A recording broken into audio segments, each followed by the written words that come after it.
ये video basically हमारी पिछली वीडियो का सेकंड पार्ट है, जिसमें हमने एलिमेंट्स, कंपाउंड्स और मिक्सचर्स को डिस्कस किया था। इस वीडियो में हम एलिमेंट्स की जो डिफरेंट फॉर्म्स हैं उन्हें डिस्कस करेंगे कि एक ही एलिमेंट किस तरह डिफरेंट एलोट्रोपिक फॉर्म्स शो कर सकता है। एलोट्रोपिक फॉर्म्स की डेफिनेशन जो हमारी बुक में दी गई है वो कुछ इस तरह से है कि ये एलिमेंट्स की डिफरेंट स्ट्रक्चरल फॉर्म्स हैं जिनकी फिजिकल और केमिकल प्रॉपर्टीज़ एक दूसरे से डिफरेंट होती हैं, और इस फिनोमिनन को, मजहर को या इस अमल को हम एलोट्रोपी कहते हैं। एलिमेंट्स की डिफरेंट स्ट्रक्चरल फॉर्म्स का मतलब ये है कि एक ही एलिमेंट की वो सूरतें या हालतें जिनका स्ट्रक्चर एक दूसरे से डिफरेंट होता है, या ये कह लें कि इनमें एटम्स की अरेंजमेंट्स डिफरेंट होती हैं। फॉर एग्जांपल, ऑक्सीजन एलिमेंट की दो एलोट्रोपिक फॉर्म्स हैं, सिंपल ऑक्सीजन जिसमें दो एटम्स होते हैं और ओजोन जिसमें तीन ऑक्सीजन एटम्स होते हैं।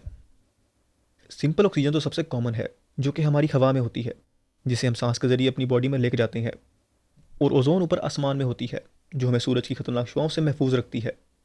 ओजोन में एक एक्स्ट्रा ऑक्सीजन एटम के ऐड होने की वजह से इसका स्ट्रक्चर कॉमन ऑक्सीजन से डिफरेंट हो जाता है, जिसकी वजह से हमें ऑक्सीजन एलिमेंट की ये एलोट्रोपिक फॉर्म मिलती है। और अगर आप कॉमन ऑक्सीजन गैस और ओजोन गैस की प्रॉपर्टीज़ या खसूसियात को कंपेयर करें तो आपको इन दोनों एलोट्रोपिक फॉर्म्स की प्रॉपर्टीज़ में बहुत वाज़ा डिफरेंस नज़र आएगा। कॉमन ऑक्सीजन का तो कोई कलर नहीं होता, लेकिन ओजोन एक लाइट ब्लू कलर की गैस है। फिर जो कॉमन ऑक्सीजन है उसकी कोई स्मेल भी नहीं होती, लेकिन जो ओजोन है उसकी एक बहुत तेज़ चुभने वाली स्मेल होती है। फिर जहाँ कॉमन ऑक्सीजन नॉन टॉक्सिक होती है, मतलब जहरीली नहीं होती, वहीं ओजोन एक बहुत ज़्यादा जहरीली गैस है। और फिर जो कॉमन ऑक्सीजन गैस है वो ओजोन गैस के कंपैरिजन में काफ़ी कम रिएक्टिव है, लेकिन ओजोन एक बहुत ज़्यादा रिएक्टिव गैस है। वैसे ये प्रॉपर्टीज़ आपकी बुक में नहीं दी गई और ना ही आपके एग्जाम्स में इनके बारे में कुछ पूछा जाएगा, लेकिन ये प्रॉपर्टीज़ डेफिनेटली आपको एलोट्रोपिक फॉर्म्स के डिफरेंस को समझने में हेल्प कर रही होंगी कि किस तरह सिर्फ स्ट्रक्चर के चेंज हो जाने से एक ही एलिमेंट की इन दोनों एलोट्रोपिक फॉर्म्स में इतना ज़्यादा डिफरेंस आ जाता है। फिर कार्बन एलिमेंट की भी एक से ज़्यादा डिफरेंट एलोट्रोपिक फॉर्म्स होती हैं जिनमें कार्बन एटम्स डिफरेंट तरह से अरेंज होती हैं, जिस तरह ग्रेफाइट, डायमंड और बकमिस्टर फ्लोरीन। इन तीनों डायग्राम्स में येलो बॉल्स कार्बन एटम्स को रिप्रेजेंट कर रही हैं, और आप देख सकते हैं कि किस तरह इन तीनों एलोट्रोपिक फॉर्म्स में कार्बन एटम्स डिफरेंट तरह से अरेंज हैं। ग्रेफाइट के अंदर कार्बन एटम्स हेक्सागोनल रिंग्स की फॉर्म में अरेंज होती हैं। हेक्सागोन का मतलब होता है 6 कॉर्नर वाली एक क्लोज शेप, और जब ग्रेफाइट के अंदर कार्बन एटम्स इस शेप में अरेंज होती हैं तो हम ये कहते हैं कि कार्बन एटम्स ने हेक्सागोन रिंग बना ली है।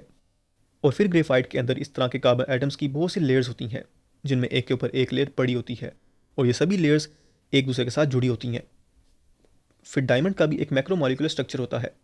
मैक्रोमोलिकुलर स्ट्रक्चर का मतलब है कि बहुत से कार्बन एटम्स मिलकर एक बहुत बड़ा स्ट्रक्चर बना लेते हैं।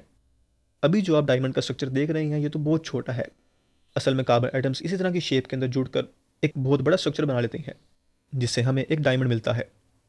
और फिर कार्बन एलिमेंट की थर्ड एलोट्रोपिक फॉर्म को हम बकमिस्टर फ्लोरीन कहते हैं।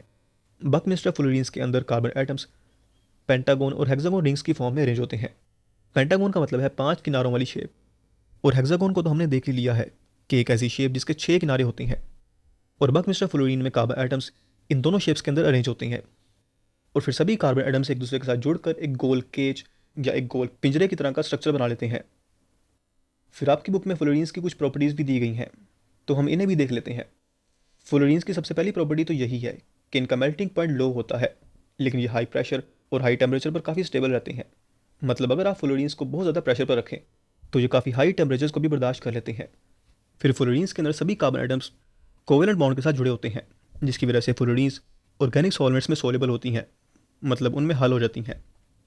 फिर इसके अलावा इन पर कोई चार्ज भी नहीं होता, और ना ही इनकी कोई बाउंड्री होती है, और ना ही इनके पास कोई अनपेयर्ड इलेक्ट्रॉन्स होते हैं, जिसकी वजह से इनमें से इलेक्ट्रिक करंट पास नहीं करता, और ये सॉफ्ट भी होते हैं।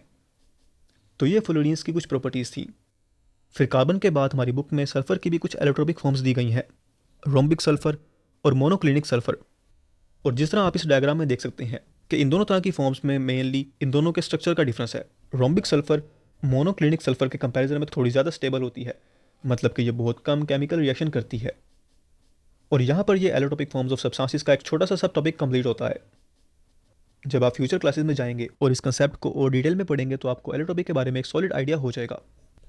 नेक्स्ट वीडियो में हम एलिमेंट्स, कंपाउंड्स और मिक्सचर्स के दरमियान जो डिफरेंस है उसे डिस्कस करेंगे।